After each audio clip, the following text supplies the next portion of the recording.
आज हम सीखेंगे diseases caused by bacteria with tricks. इसका ट्रिक है DPPD, यानी कि डी स्क्वायर पी स्क्वायर। आप ये याद कर लीजिए।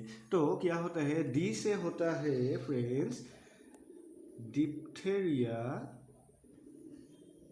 पी से होता है निमोनिया, नेक्स्ट जो पी है उससे होता है